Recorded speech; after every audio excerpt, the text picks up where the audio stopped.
There are two things that I really hate in movies.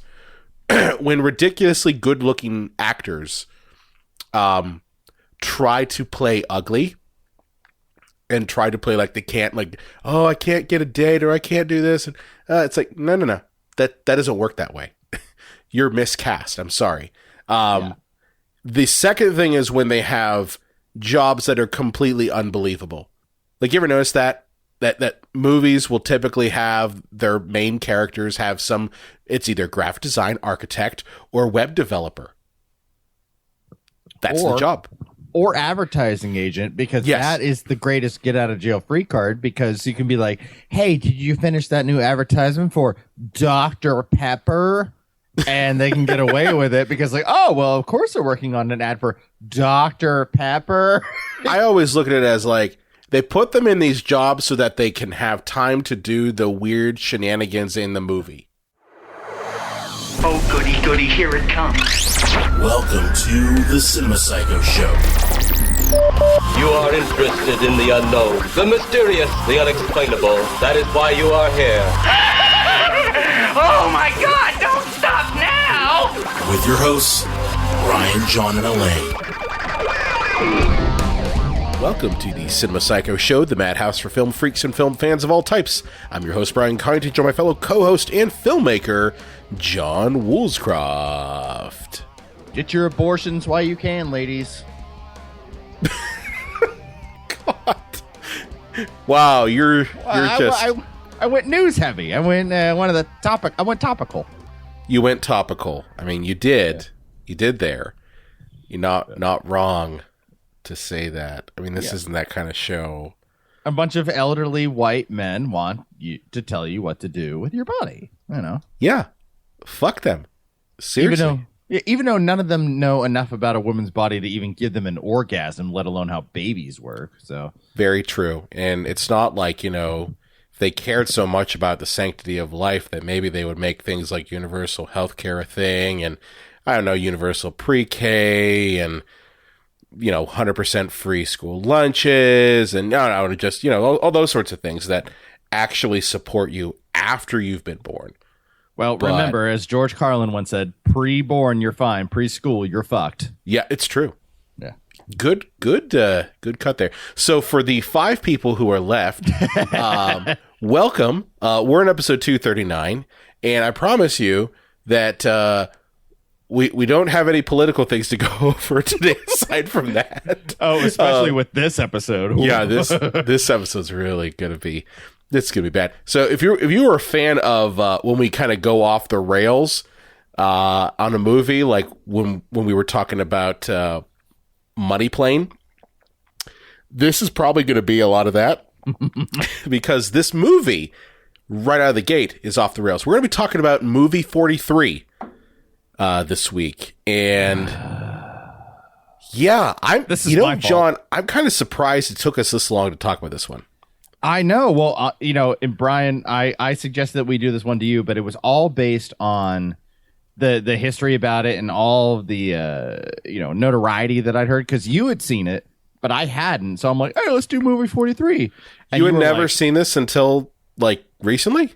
No, yeah. My 2 watch throughs for this episode were the first time that I'd seen it, and I remember you were like, "Dude, I don't know if we want to do movie 43." I'm like, "No, it's infamous. It'll be like The Room. It'll be fun." No, it's not. No, it's not like The Room at all.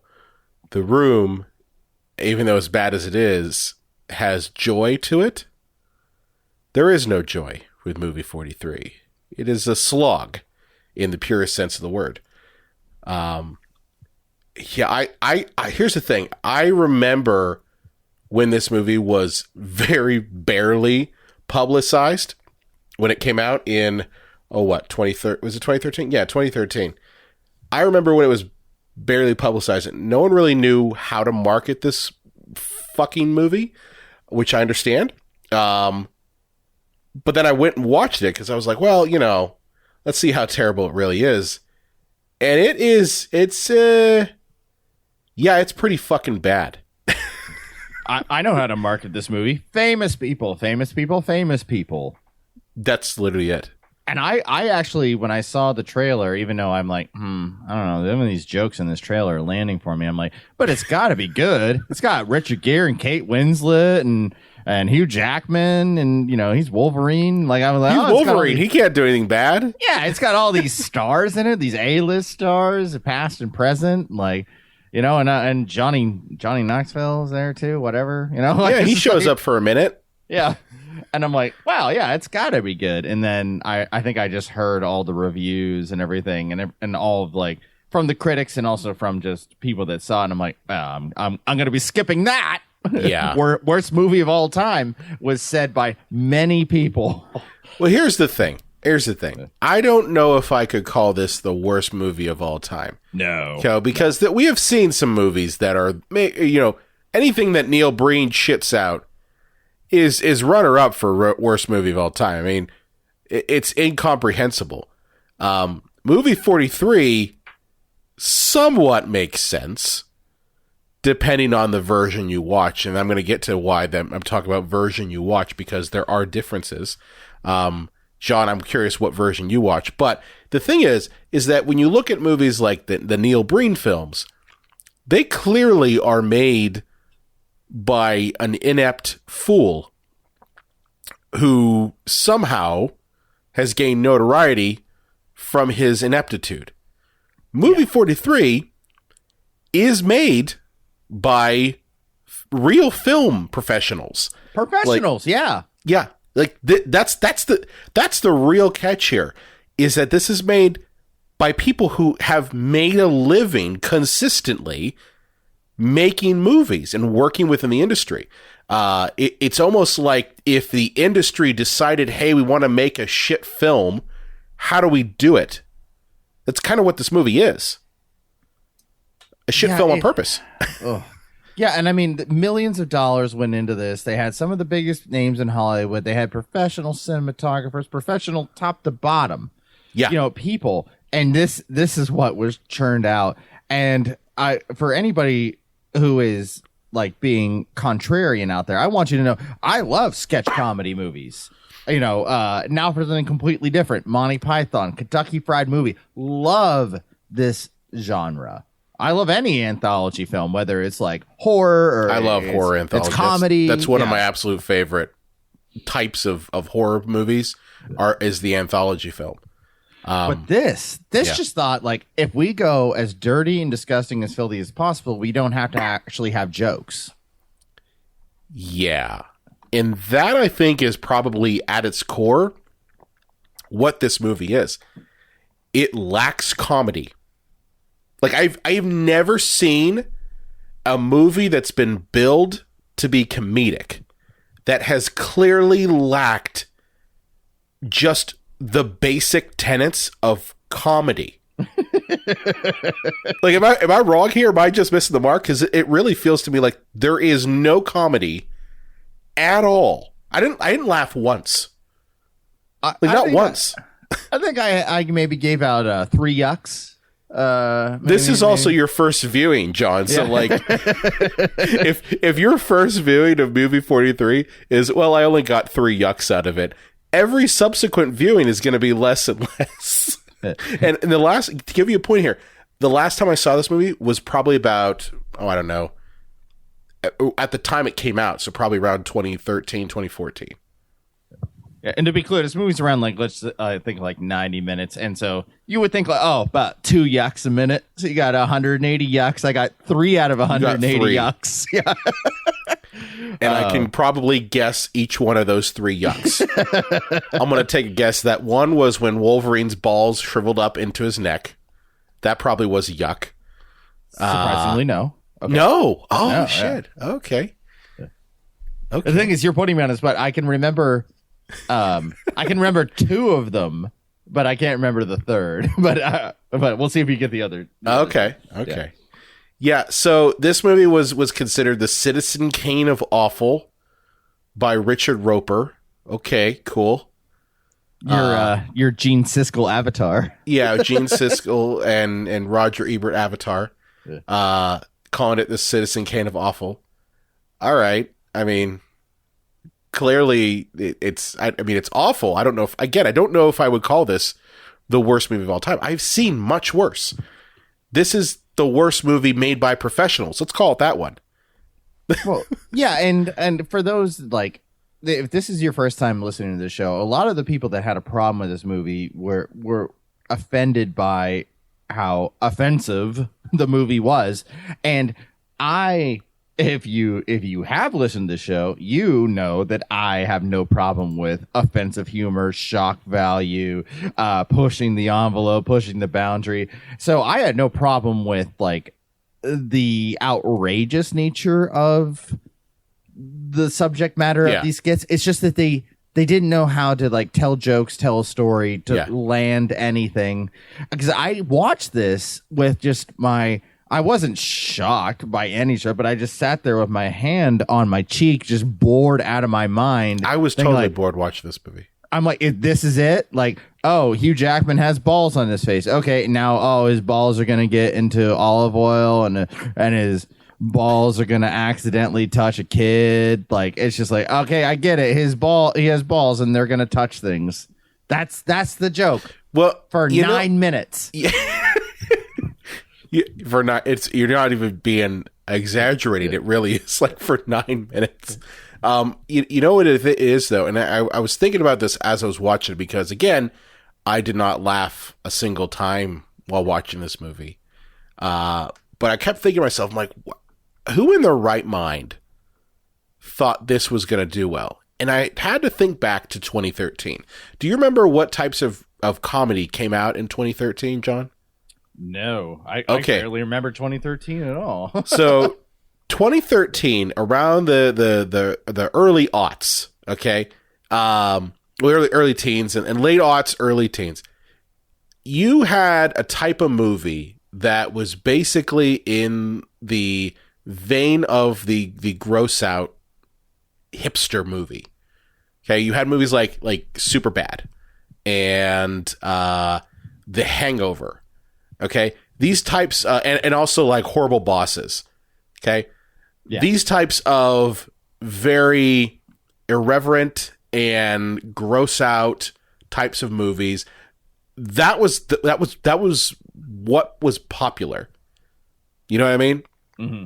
So, and also like 99, you also had, like, the Tom Green movie, Freddy Got Fingered movie.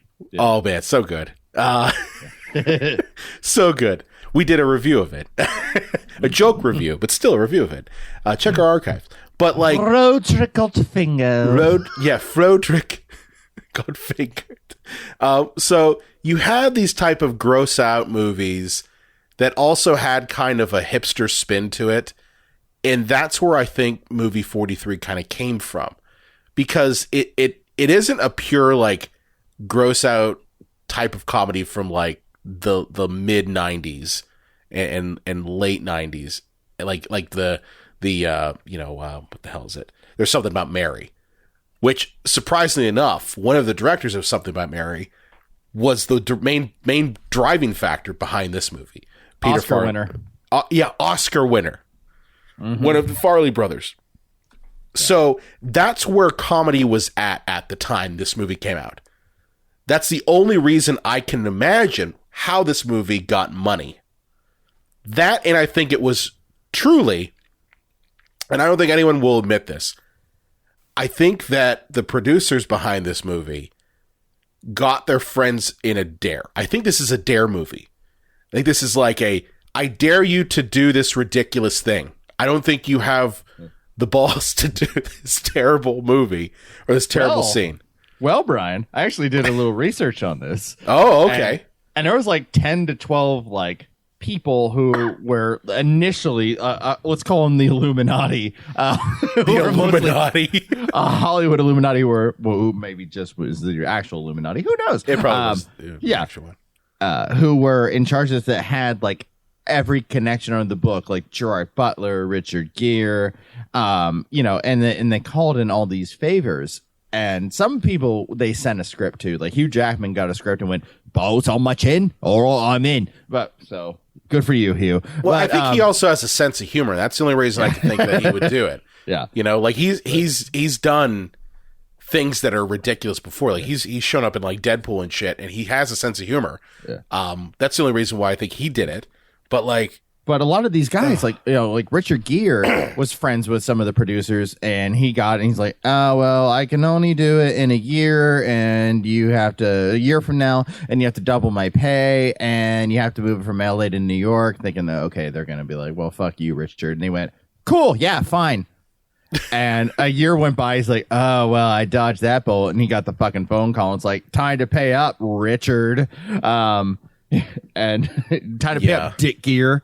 There was tons of those stories where this movie took 4 years to make. 4 years to shoot, I should say. I don't know how long it took to edit. Probably not very long. Not very long. Exactly. Yeah, it's not exactly complicated cinematography or storytelling.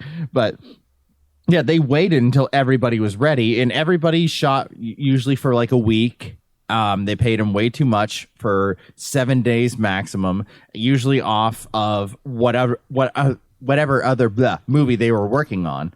So it's like, hey, why don't you just stay on set? We're going to pay you an exorbitant amount of money for 5 days, and you shoot the scene for this movie we're working on. What's it called? Movie 43. What does that mean? We don't fucking know. No one knows. Yeah. And that's how they got the majority of these, people involved. It's just, who do you know in Hollywood is basically how they managed it. Yeah. I mean, I guess so. I can't.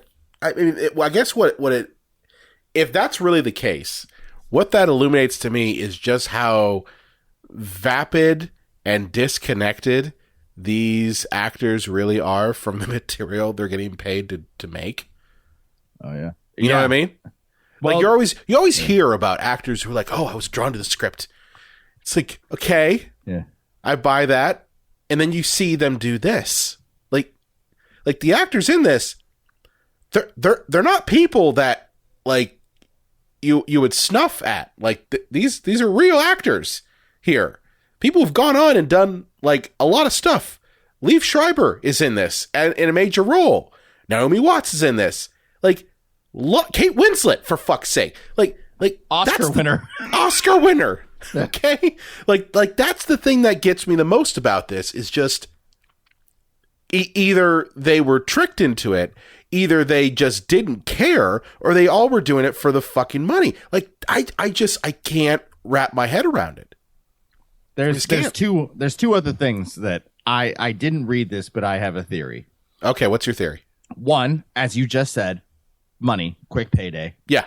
Yeah. Hey, do you want to stay on set, for 3 more days and make $800,000? Yeah, fuck yeah, whatever. Or they owe the studio one more movie. Anyway. Oh, okay. Yeah, I'll go on set for 48 hours on whatever this thing is and poop on a Ferris, and I'll get a paycheck, whatever. No one's ever gonna see this. It's never gonna get released. Yeah, but it did. It totally did get released. And I didn't the Hugh think Jackman about that piece. What was that? Sorry, it was the Hugh Jackman piece. That was the one. That was the test piece for the studio.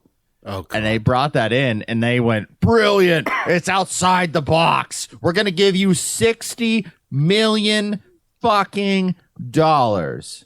Because Hugh Jackman. Did they give him $60 million? I thought it was $6 million. The budget was $6 million. Oh, did I put a zero into it? You put a zero. This was a $6 million. So that makes a lot more sense. Technically, this would be considered an indie. Oh yeah, $6 million. Fuck you, Blair Witch. Here's the funny thing about it, though. Yeah. So technically, this movie is actually not a bomb. You know why? The movie made $32 million on a $6 million budget. Well, good for you, movie. Good for you. That just tells me how fundamentally fucked Hollywood really is. If you can shit out this movie for $6 million and it makes profit. Well, if this movie had been made, if this was like an indie movie, and I'm just going to say for the sake of argument, let's say everything else is the same. Locations, cinematography, sound, everything is perfect across the board.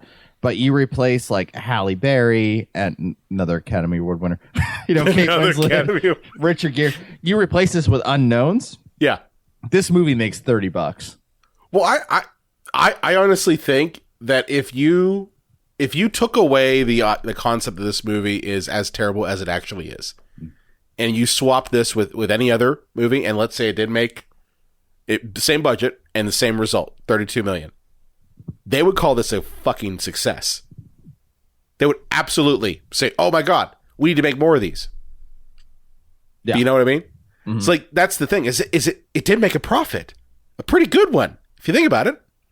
Yeah, because Hollywood considers if you take the budget of the movie plus marketing and you can double that amount, this thing nearly tripled it. Yeah, nearly tripled it. Yeah.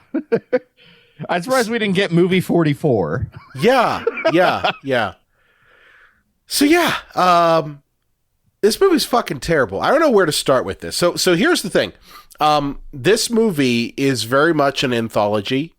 In anthology films, if you've never heard of those before, they're in essence, you have like one overarching wraparound story that then transverses into smaller little vignettes. And that's all movie 43 is really just one story with tiny stories mixed in between. And I think that we could if we really wanted to, but we don't even have to go into detail. It's just like, no. Imagine a setup. I don't want to.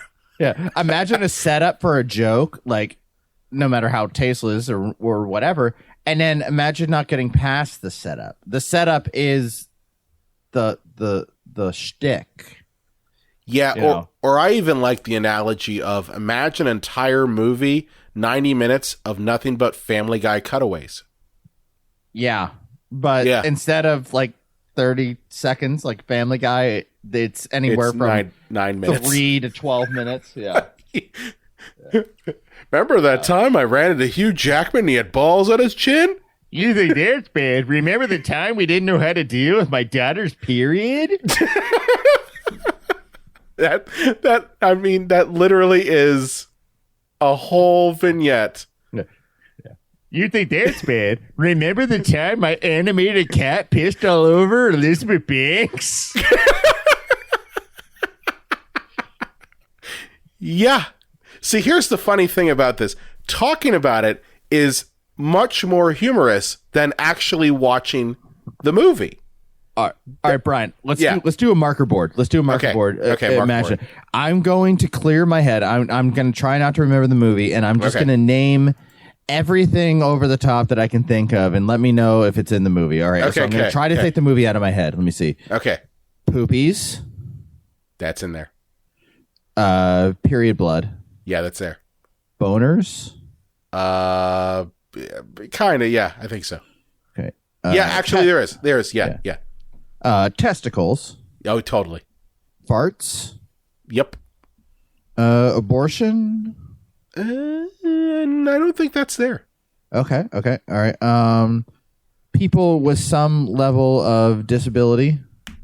Yeah, it's there. Okay.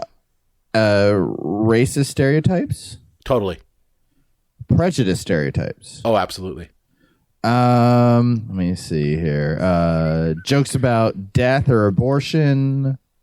I don't think so. Okay, well, rape jokes? Was there there's incest jokes.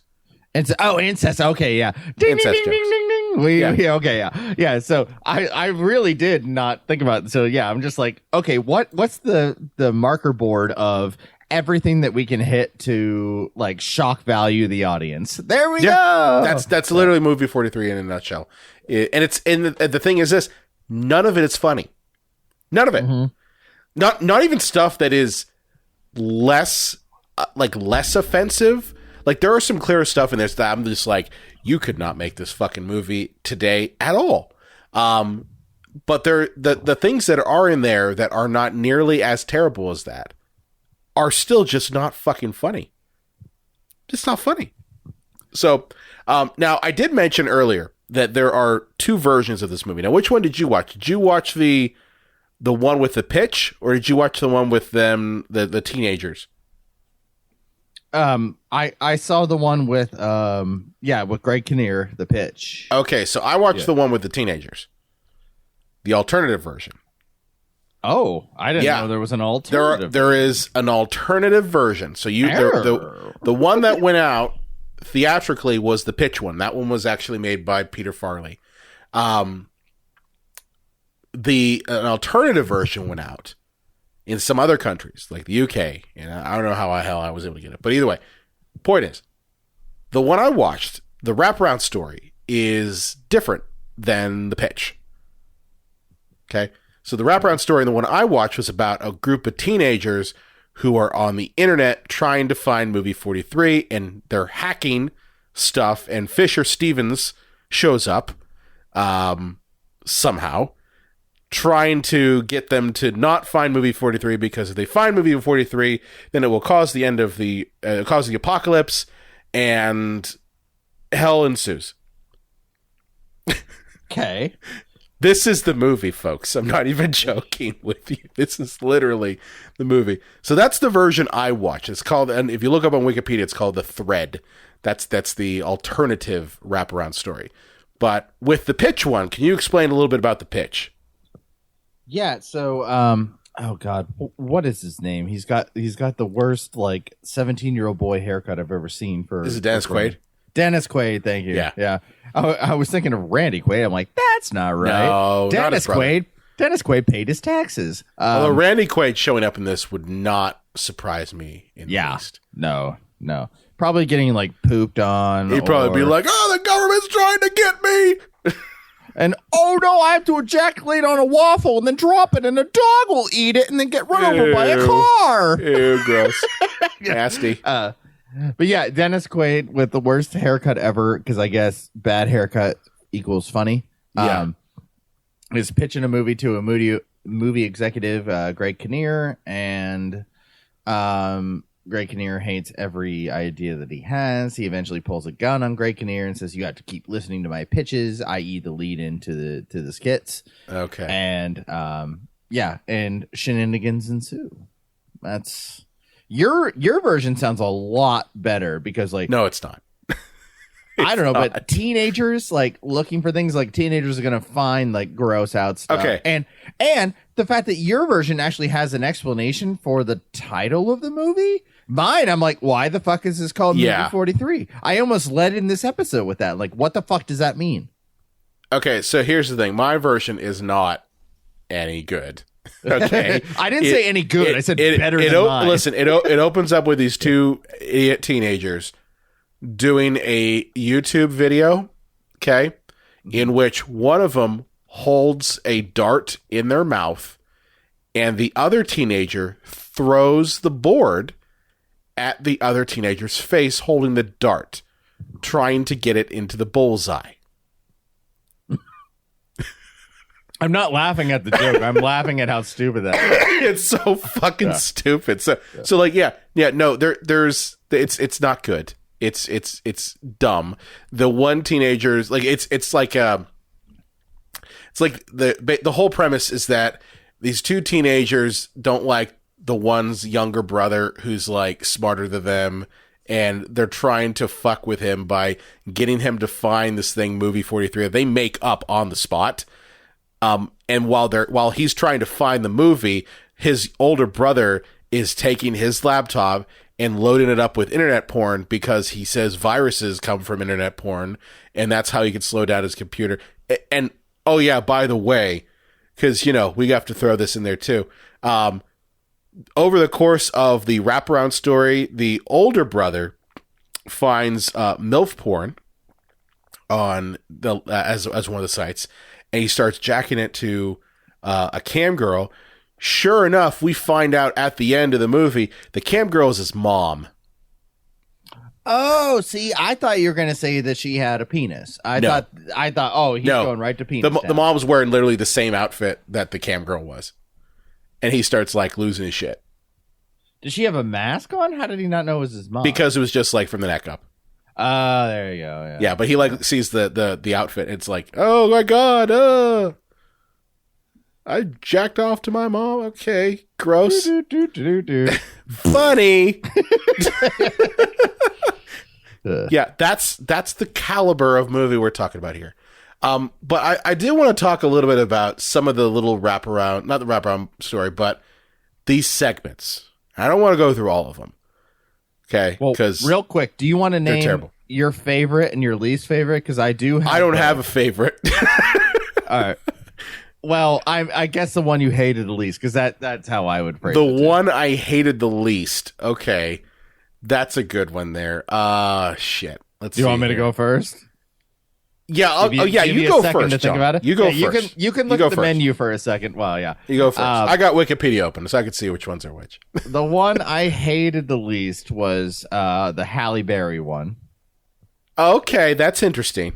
And that had two of my yucks. It was and it was in the trailer, so they already ruined it for me. But watching Halle Berry like blow out a blind kid's candles was funny to me.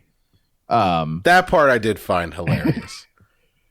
I didn't laugh, but like inside I'm going like, that's kind of funny. And then for Steve Merchant to have reconstructive surgery to be Asian, and then for her at the end of the night to be like, I'm not into Asian dudes. And then she whips out big fat titties. Yeah. Well, no, even before, I'm like, they ruined it because she opened the door and was like, psych. I'm like, oh, that's actually a funny ending after all that, and then she opened the door and ruined the joke anyways. But like, we needed to see big, giant fake boobies on Halle Berry. Yeah, because, humor. Yeah, but funny. Haha. So those are my two yucks. I still hated it, but the one I thought was the absolute worst was the period one with McLovin. Oh, that one was really bad. That one just, it's not even like attempting to be funny. It just shows that, the guys are idiots. Yeah. Okay. It was like it was written by 14-year-olds for 12-year-olds. Because no joke. We don't know how women's bodies work. Ew, blood and vaginas. They pee out of those. Ew. Yeah. Jesus. It's like, okay. Yeah. It really does look like someone who still believes that cooties are a real thing wrote this. Yeah. Yeah. My least favorite was the superhero speed dating. Oh, yeah. And I gotta be honest with you, the only reason why I thought it was funny, in the least bit of funny, was because of Bobby Carnival as Superman. I love him in Boardwalk Empire. Like he was one of my favorite characters in that show, and so he shows up and he's fucking Superman. He's like, if you touch Lois, I'm gonna fucking like nuke your balls. Like he's gonna burn your balls off. And I found that hilarious. Mildly. I thought Jason Sudeikis was doing. Is it Sudeikis or Sudeikis? Sudeikis. Okay, I burned that. I thought he was doing his shtick. What's the show he's known for nowadays that he does? Oh yeah, it's the soccer one. Yeah, I think whatever streaming service that is it's on Apple. is the only reason. It's the only reason people have it. Oh god, not. It's his name. I think his first name or something. For all the audiences screaming the name of the show at us right now, we apologize. We're sorry. It's Ted Lasso. Ted Lasso. Oh no, Ted Lasso. Okay, first and last name. Yeah. So like this is before he got really good with that, because that is funny, but it's also like supposed to be like a drama too. So yeah, this is during like the height of like the horrible bosses period, and he's doing his thing as Batman. And it's like, okay, it's funny-ish. Stupid, but funny-ish. And Justin Long is doing his, best Morty impression. Even though Rick and Morty didn't exist when this came out. So like, I found that mildly funny. Because it's like, it's superheroes and they're doing speed dating. Yay. though Jason has some comedians are like chameleons and can take on any role. Like, yeah, he has his shtick and that's it. He really does. Like, I mean, to be fair, like I think he was still at SNL at the time this came out. So that's really what he was known for, was being kind of just an asshole. Like his comedic asshole thing. That was his thing. My least favorite one was the iBabe. Oh God, maybe I need to change my vote. No, I'll stick with the period. Yeah, my least favorite one was the whole iBabe thing, because I'm like, you just wanted an excuse to have a naked woman in your thing. Like that's it. That's all you wanted. Yeah, they're like, look, guys, you got barf and pulp, but you need titties. Yeah, yeah. And like that's the one that Richard Gere was in that he wanted to kind of like get out of. And it's a stupid premise. The premise is that at the time that this came out, the iPhone and iPod, Nano and Mini and all that stuff was really kind of taken off.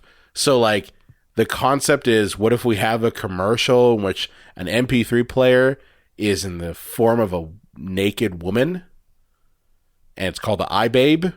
Ha! Get it? And the whole premise of it is that teenage boys are trying to fuck the iBabe. The only problem is that in the vagina area, they put a fan because it's an MP3 player and people are mangling their penises. That's the joke. Remember, the iPod has a vagina. Yeah. Yeah. It's they made a sex doll. Yes. And it plays music. Yes. You gotta think satire through. You can't just be like, what if a woman had racers in her pussy and iPods suck? Can we just put two together? Yeah. Yeah. See, that's what drives me nuts, and I'm gonna lose a lot of the audience here. Are you ready for us to like lose some subscribers? Not really. Well, okay, here we go ahead, man. They know what they signed up for. Latch in, boys and girls. Weird Al Yankovic is not a satirist. Okay. You all of you out there, you can like him if you want, but he doesn't do satire. He just changes the words to a song. That's not satire. Like, give it away now, yabba dabba do now. That's not satire. That's just changing Amish Paradise instead of gang. Although that is almost borderline. My point is that just changing the premise of something doesn't make it satire unless you're actually making some kind of conversational argument about it. Yeah. And just being like, I don't think what Weird if an Al iPod had boobs? Well, I don't think Weird Al refers to himself as a satirist. I think other people do. Yeah. But I think he is fully aware of what he's doing. I look at it as repurposing it with comedy. That's the way I look at it. Because I like Weird Al. I have no problem with him. I like some. Oh, I like him too. Yeah, but I think he's not a satirist at all. Like, yeah. No, but I do think that his songs are mockeries. I think that's what I would call it, is a mockery. It wrapped in, popular music. But I would not call him a satirist. I agree with you there. But yeah, I don't want to subject anyone to this movie because it's really bad. Usually I'll tell you, go make your own decision. Go watch it yourself. Don't do it. If you're easily offended, you will be offended immediately. If you're not, then you're going to be like me. You're just going to be bored. You're going to be bored. You're going to turn it off. Like that's the truth of it. You're just going to fucking turn this off. One of the other ones here that was terrible. Oh, let's talk about the balls and chin one, because that's the one that everyone points to. Yeah. So this is the first one, at least for the version I watched. I'm assuming it's the same with yours. Mm-hmm. It's the first one that you watch. First little vignette here. The whole setup for this one is that Kate Winslet is going on a blind date, and the person she's meeting is some hobnobby JFK Jr. guy in the in the acting of Hugh Jackman, who plays Davis, and he's meanwhile, like Kate Winslet has a hard time meeting men. Yeah, that right there doesn't happen. Yeah, that never happens, and I hate it when that happens in movies. Oftentimes, like, there are two things that I really hate in movies: when ridiculously good-looking actors try to play ugly. And try to play like they can't, like, oh, I can't get a date, or I can't do this. And it's like, no. That doesn't work that way. You're miscast. I'm sorry. The second thing is when they have jobs that are completely unbelievable. Like, you ever notice that movies will typically have their main characters have it's either graphic design, architect, or web developer. That's the job. Or advertising agent, because that is the greatest get out of jail free card, because you can be like, hey, did you finish that new advertisement for Dr. Pepper? And they can get away with it because, like, oh, well, of course they're working on an ad for Dr. Pepper because they're an ad agency. I always look at it as like they put them in these jobs so that they can have time to do the weird shenanigans in the movie. Yeah. Because can you imagine a normal person being in a movie who had a normal person job? Like, where it's like, hey, you got to be there at 7 o'clock and then you don't get to leave till 6. It's like you don't get a paid lunch break. So it's like, whatever shenanigans you're going to do in the movie, make sure you do it in that half hour. Eat at your desk, asshole. Yeah. So like that bugs me. That's a tangent. But the point is that Kate Winslet apparently cannot get a date. Okay, sure. and she ends up getting on this blind date with Hugh Jackman, who comes off as like he's the greatest man that ever lived until he takes off his what is it? Scarf. His scarf, yeah. And sure enough, there's a pair of big old hairy hangy balls. Which, congratulations, you ripped off of South Park. Yeah. Because that's literally Butters. Yeah, when he went on Maury, right? He went on Maury, and he what was it? I forget what the hell his name was. But yeah, he had the balls on his chin. Yeah. It's the same thing. But yeah, the whole joke in this thing, and they're at a restaurant, and Kate Winslet's like, should I mention the fact he's got testicles on hanging from his neck? And does everyone else around is like, oh, it's no big deal. He's such a nice guy. And he's dipping his balls in like olive oil and butter and soup and by accident each time.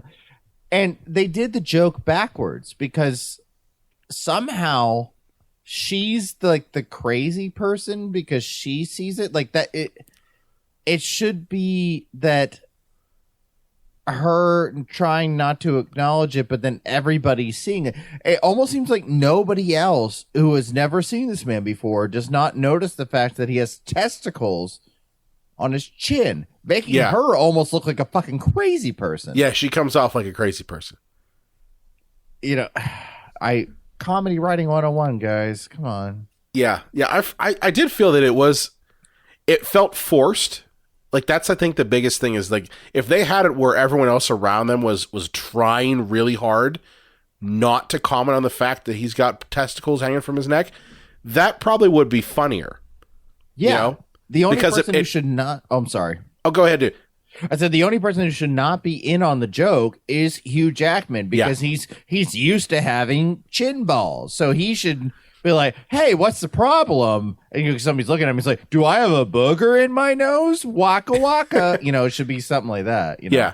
But well, it's the thing that when you write it that way, where everyone else is kind of, also in the same shoes as Kate Winslet, it ratchets up the tension. Like, that's the key there. Is every movie that you watch, no matter what it is, no matter what genre it is, has tension. All of them do. I don't care if you're watching, The Notebook. There is tension in every film. And when there isn't any tension, when there aren't any stakes, it's a lackluster movie, and it's a lackluster story. And that's what this has is that you have this whole thing of and it's more or less just like, what ridiculous thing is the ball is going to do next, which I'm sorry, that's not tension. That's just lazy. It's lazy writing. Well, yeah, it's like going to a pitch meeting. It's like, I got this idea for a movie. I'm calling it Star Wars. Oh, okay. I like the sound of that. I like that Star Wars. There are wars in the stars. Yeah, okay, you got us. And it's like, all right, so what we got is that there's a bunch of rebels and they're running away. Okay, all right, you got me. All right, got me. And then what happens? That's it. and I'm calling it The Last Jedi. That right there was good. That was a good one there. I didn't know you were doing that, but you did. You did that, and that's basically the plot of The Last Jedi. But no, I think that all of these stories pretty much lack tension and lack just basic tenets of comedy. Were there any ones, John, that just kind of stuck out to you? That you're just like, this is really terrible? Yeah, like in a bad way. Like I think that like the only one that I didn't even accidentally have almost like a stroke smirk at was a stroke smirk, like almost an accidental acknowledgement of humor, was the Leprechaun one. Okay, that one I got to talk about. Okay. I find Gerard Butler as Leprechaun to be hilarious. I'm sorry. Okay. All right. Did I lose you on this one? You didn't lose me on this one. We're usually on the same page, brother. Listen, man, I am on the story itself is fucking stupid. Yeah. But just in concept, someone like Gerard Butler, who Leonidas, excuse me, from 300, and law-abiding citizen, action star, gamer. You did gamer, didn't you? You son of a bitch. He's his face superimposed on a leprechaun body. I'm sorry. That's funny. The rest of it's stupid.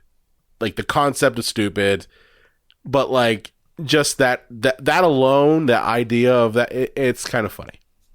And then Gerard Butler saying the things he's saying, like he's like, "I'm gonna stab you in your balls." Okay. Okay. I think we've reviewed too many Leprechaun movie, folks. I think it's gotten to Brian. It has. It has a little bit. It has. This is post-COVID stuff, man. It's melted my brain a little bit. But no, I'm just saying that's kind of funny. The rest of it's stupid. But that little bit, yeah, it was like, okay. It's still stupid. But yeah. But I mean, it's great that Sean William Scott was in it for a minute. Yeah, and good to see him get work. Good to see him get some work back in 2013. Yeah. Johnny Knoxville. He's in it. Great. Cool. In between Jackass. What? This will be in between Jackass, 2 and 3? Well, I think maybe 3D and then Jackass like Strikes Back or Return to the Jackass. I can't remember. The Return to the Jackass. The Phantom Jackass, I think. Ah, yes. Funny enough, a lot of the stories in this movie. Let's talk a little about the directors of this. So you had some made by horrible people that we now know about, like Brett Ratner. Yeah. Brett Ratner did a bunch of these. He did that one, the Happy Birthday one. He also did, what else did he do? He did a couple of these in here. Sorry, you said Brett Ratner, so real quick, I have to go. Yeah, pretty much. When his name is mentioned, a fart noise has to happen. It's a fart noise always has to go with Brett Ratner being mentioned. But yeah, there's Bob Odenkirk did one. That one wasn't aired, actually. Really? Yeah, that got cut. I don't know I'm assuming time because it wasn't Taste. I was gonna say because that one had like Julianne Moore in it. It had Tony Shalhoub. Like, that actually had decent stars in it. Here's what I think the premise is, and I could be dead wrong. And if you're Movie 43's biggest fan, let me know if I'm horribly off. I think that Julianne Moore and Tony Shalhoub's daughter goes missing on spring break, and they hire a private investigator, and they show him like a picture of her titties, and he has to go around like looking at girls' titties to see if that's her or something along that line. Of course. And of course probably somebody poops, you know. Of course. And there's a boner. Yeah. And then you've got James Gunn, which, of course, he directs the animated cat one. Yeah, that comes after the movie's over. Like, yeah, that honestly kind of threw me for a loop there. What are they, Frank Zappa? They trying to be transgressive here or something? Yeah, you know? Like I watched it, I'm going like, wait a minute, hold up a second.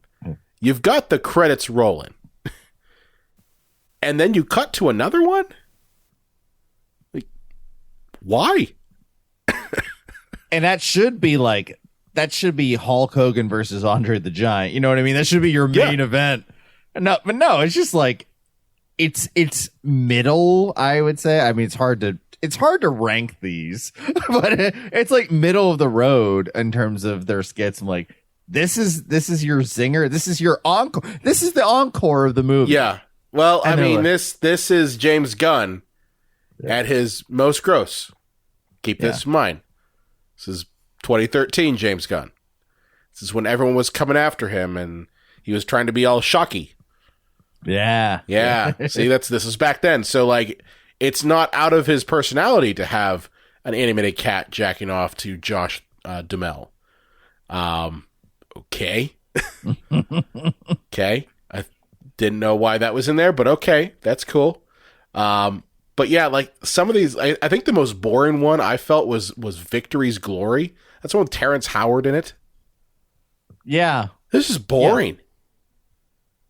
And, you know, like I saw when Michael Jordan hosted Saturday Night Live back in the like early 90s during like the first run of like the Bulls, like, you know, three-peat of championships.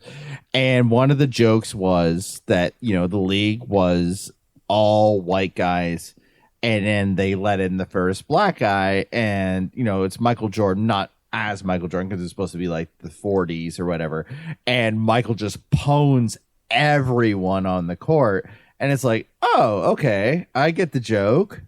You know, and it's like, yeah, they did that in 3 minutes 1,000 million bajillion times better than this movie did in, like, you know, saying the quiet part loud, not just loud, but screaming it for 14 minutes. Yeah. And it literally is it's Terrence Howard saying, oh, you're black, that's why you're going to win. It's like, okay.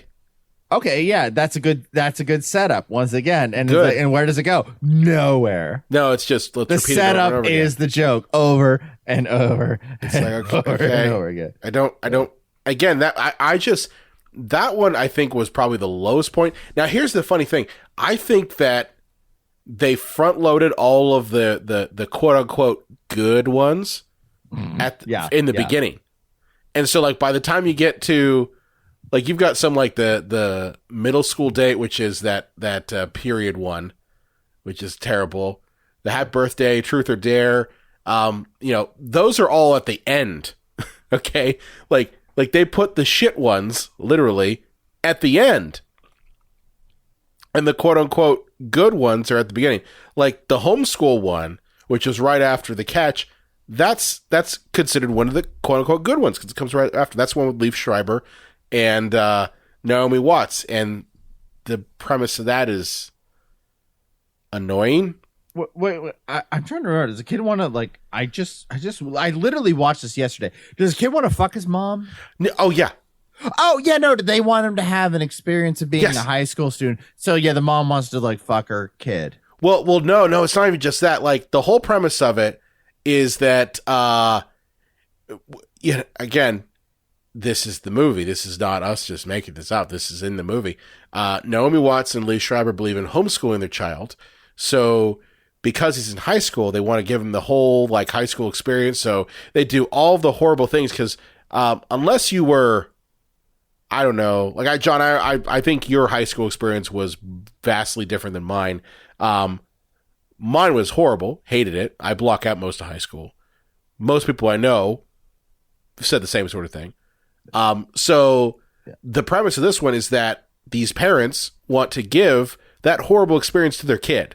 So they do everything like ostracize him, embarrass him, pretend to be bullies, pretend to be coaches, pretend to be teachers. And like it gets really fucked up. That's really what the word is, fucked up, when they're like, well, we want to make sure that he has his first kiss, you know, some sort of the moments that are really awkward. So like they cut to Naomi Watts literally seducing her child in the movie. And then it cuts to Liev Schreiber doing the same thing. Yeah. Yeah. And then at the end of it, because these two parents are talking to like these new neighbors about how they homeschool their kid, and that's where we get the cutscenes.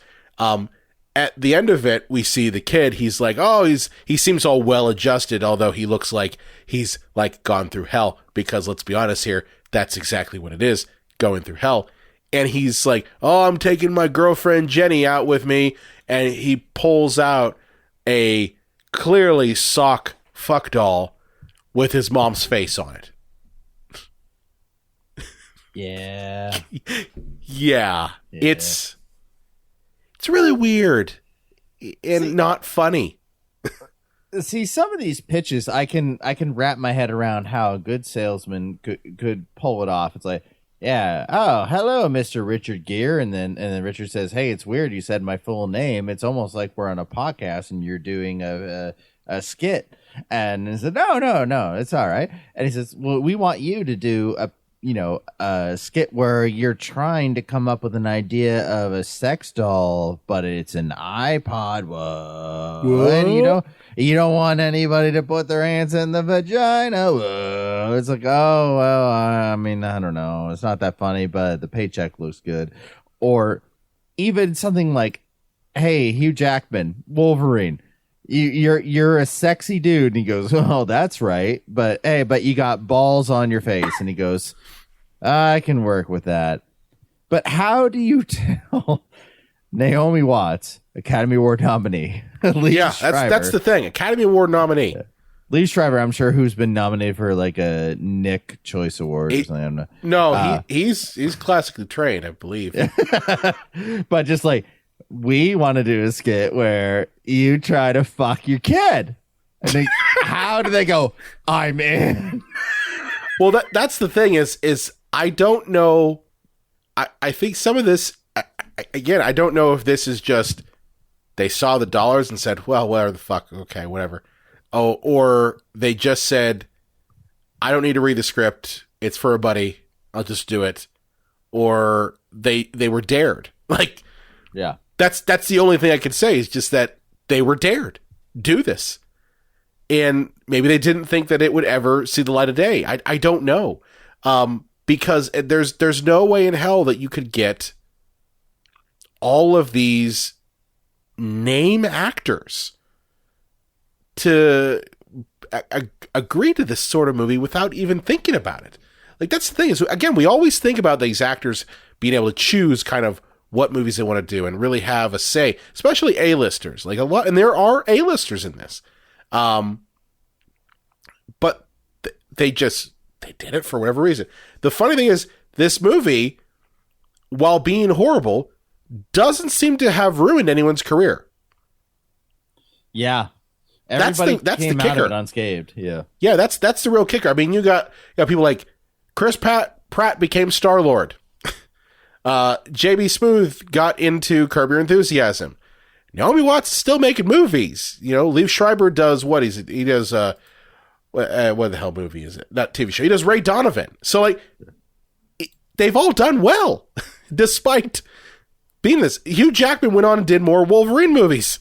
Okay, like I think there was nobody to like pin it on. Like, have you ever seen like one of those like political movies where it's like, I'll take the hit for this? Is like, no, you can't do it. It's like, no, it has to fall on me.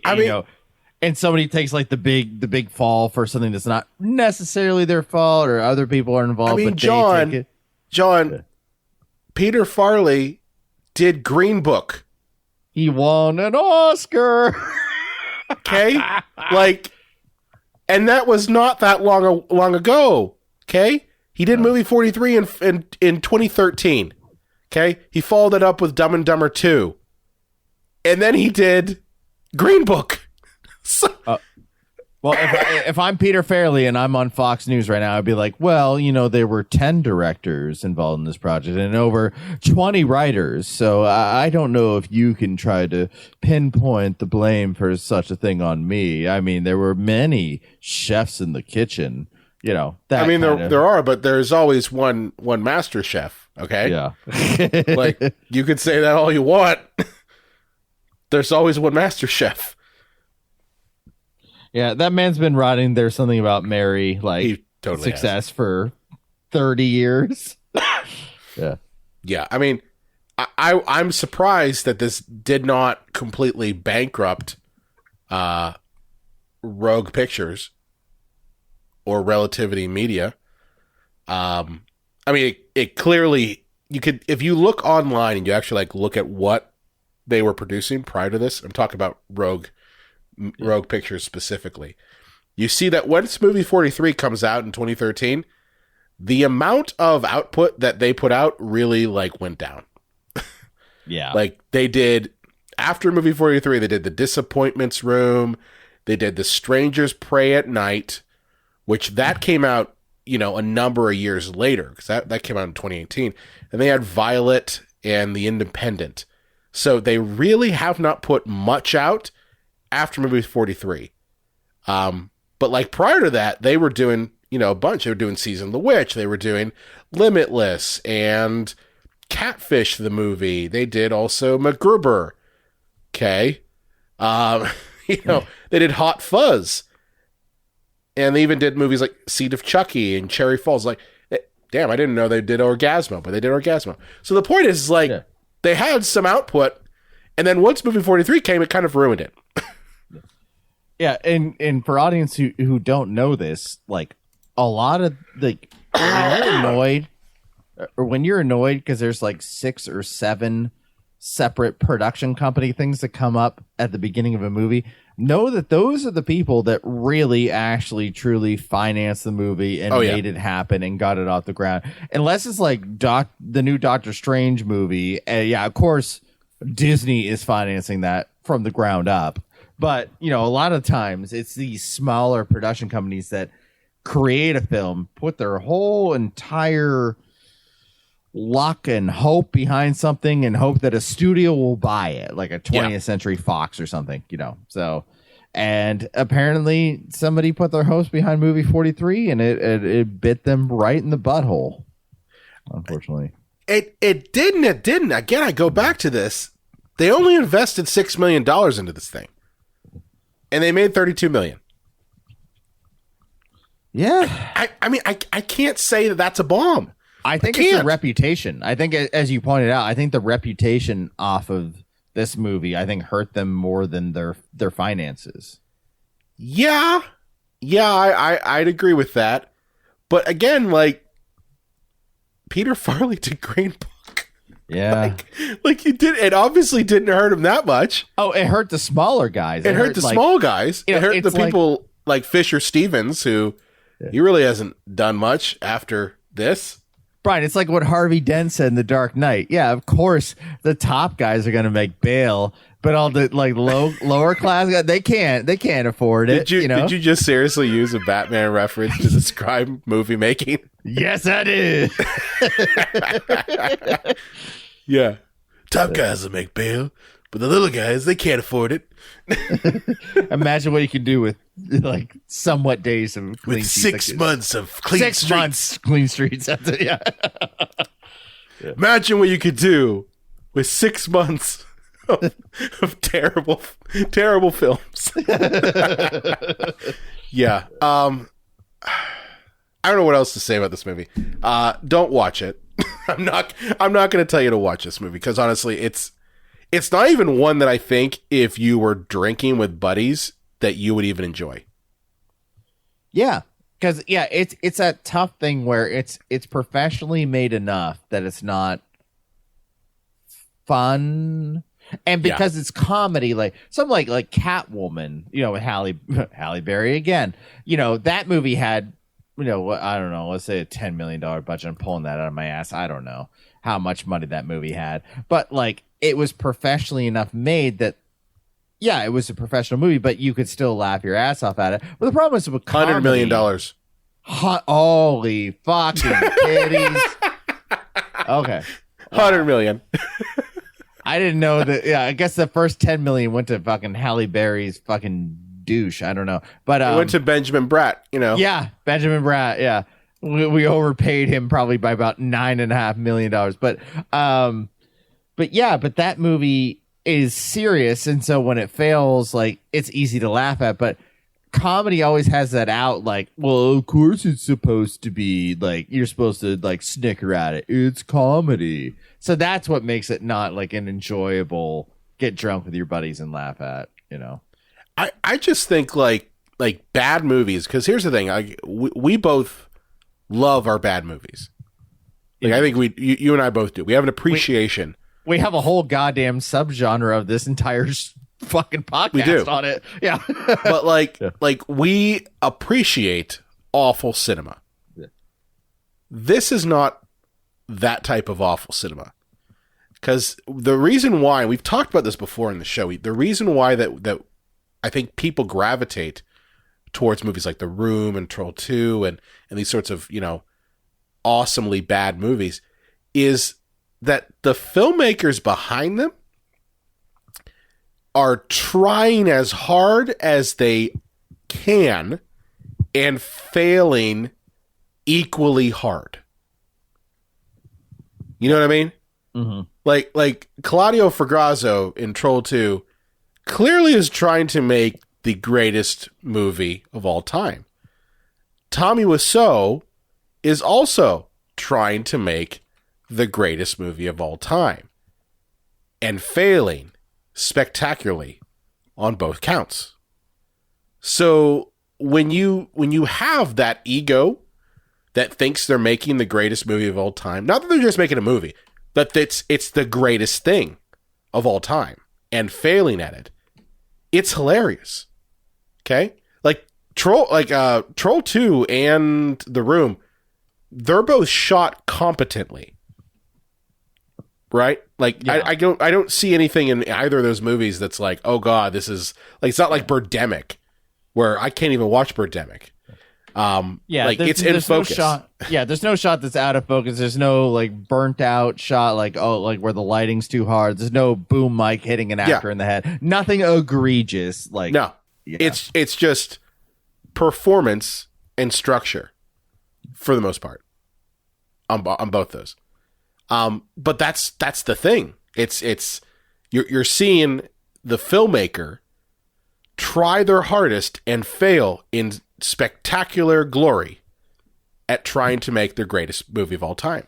And this movie 43, it doesn't feel like that. It feels almost like Sharknado.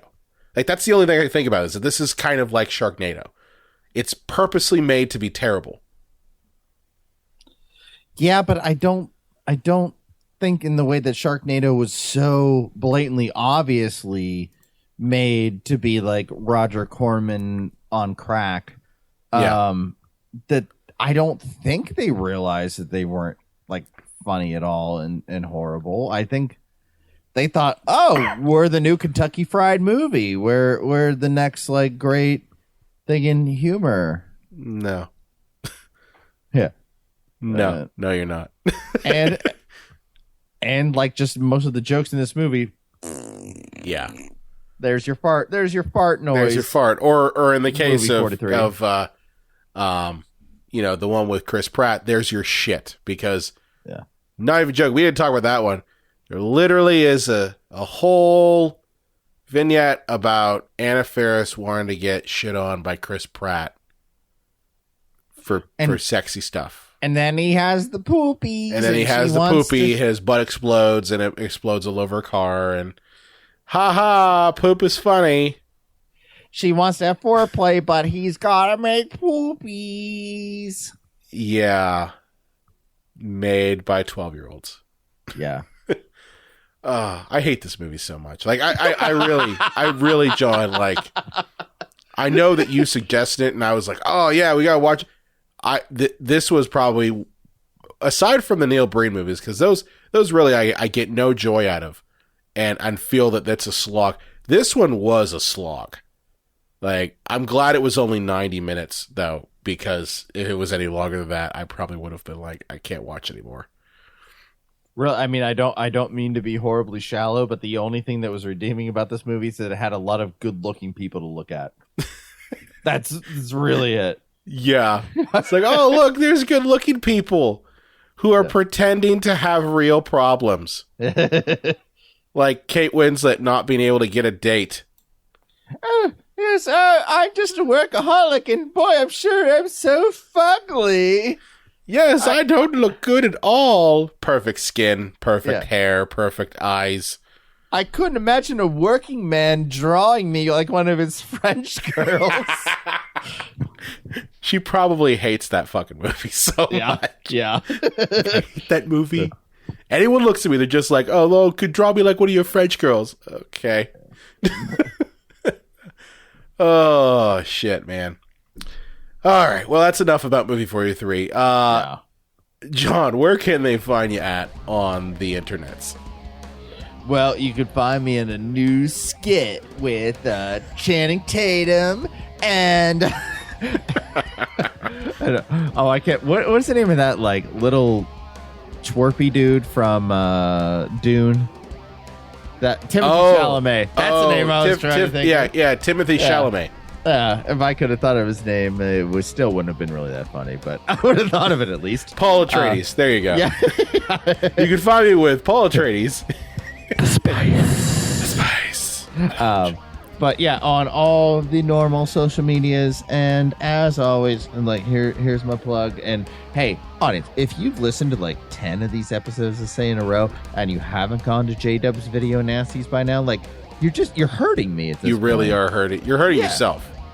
You're hurting yourself. Oh, thank you, Brian. Thank you. Yeah, go to J-Dub's Video Nasties. A lot more of this type of stuff, and interviews and stuff too. I got one coming up from she's an actress from Hoffa and National Lampoon's Christmas Vacation, so I can't wait to get that one out. Who's the actress? She's Natalia, and I butchered her name on camera, and there's something I can do about that. And now I'm butchering it now here. She plays Brian Doyle Murray's wife in National Lampoon's Christmas Vacation. Okay, so Frank Shirley's wife. Oh shit! Yeah. Wow. Frank Shirley's wife. Wow, that's awesome. Yeah, she was super cool. I was thinking to myself, like, God, I haven't had time to record the Wonka episode. Like, it's written, and I'm ready to do it, but I'm like, okay, I'm going to get this interview out now ahead of that, because, like, the Wonka thing's taking forever, but I can get something out. So, yeah, be on the lookout for that, and please. Wow, her filmography's crazy. Yeah. She's done she was the voice of Mon Mothma in the radio adaptation of Return of the Jedi. I didn't know that. Yeah. That's cool. Well, awesome. Be sure to like us on Facebook, Instagram, and Twitter at Psycho Show. You can also find us on the Epicast Network, epicastnetwork.com. If you have a favorite movie or question you want to throw away, or maybe you are that one person in the world who really loves movie 43, and this whole episode has been basically a, shit all over your movie, you can contact us at cinemapsychoshow.com. Please reach out to us. And be sure to subscribe or follow us wherever you listen to audio, and we will see you next time. Why wasn't it called Movie 69?